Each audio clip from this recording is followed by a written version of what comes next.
All right, we're going to dive into some truly terrifying stuff. We're talking about the blueprints for weapons so dangerous, so world-ending, that even during the height of the Cold War, someone had to say no. And the big question we're tackling is, why? Why did they stop? I mean, think about it. How close have we really come to just total oblivion?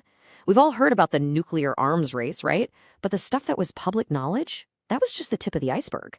The real question is, how far did they actually go behind the scenes? How close were we to a weapon that could wipe us all out?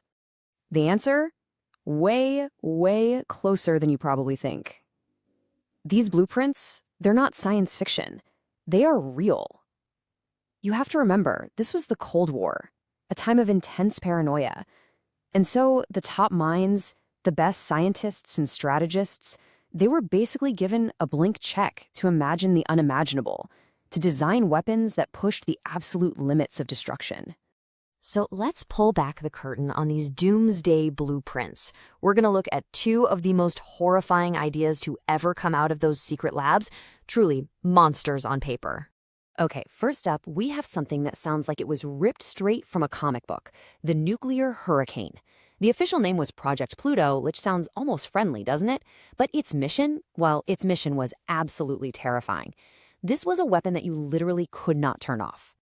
Now, get this. The whole point of this missile wasn't to deliver a warhead. No. The missile was the weapon. It was designed to fly around for months at a time, powered by its own unshielded nuclear reactor. Think about that. It would just be this roving, radioactive nightmare spewing lethal radiation all over thousands of square miles of enemy territory. So, how would it work? I mean, the whole mission plan was just insane. It wouldn't be up in the stratosphere. Nope. This thing was designed to fly low, hugging the ground at supersonic speeds. That makes it practically impossible to stop, right?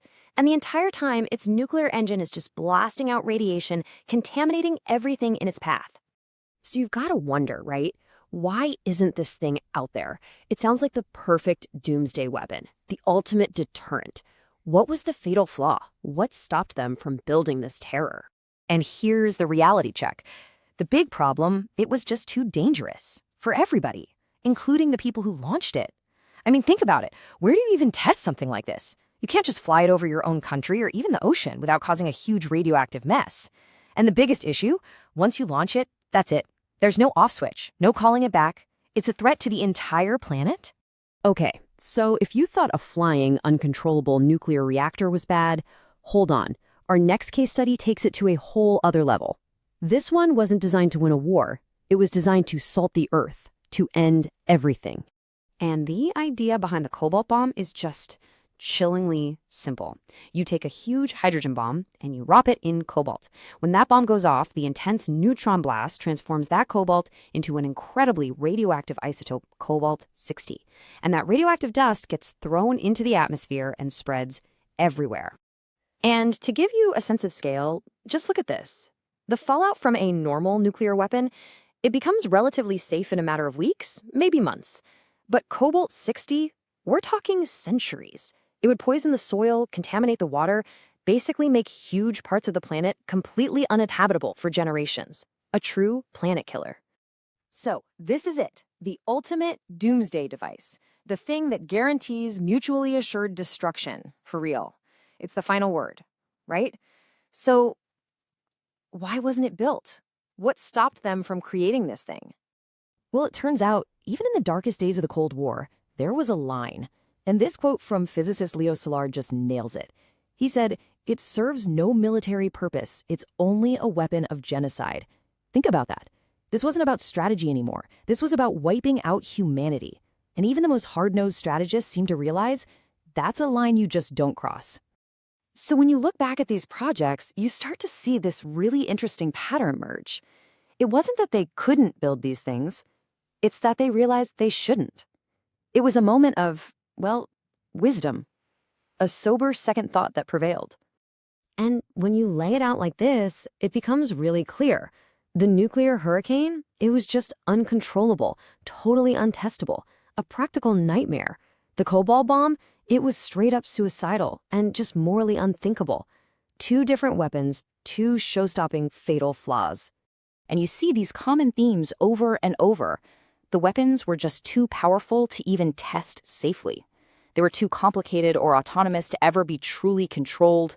They crossed a fundamental ethical line.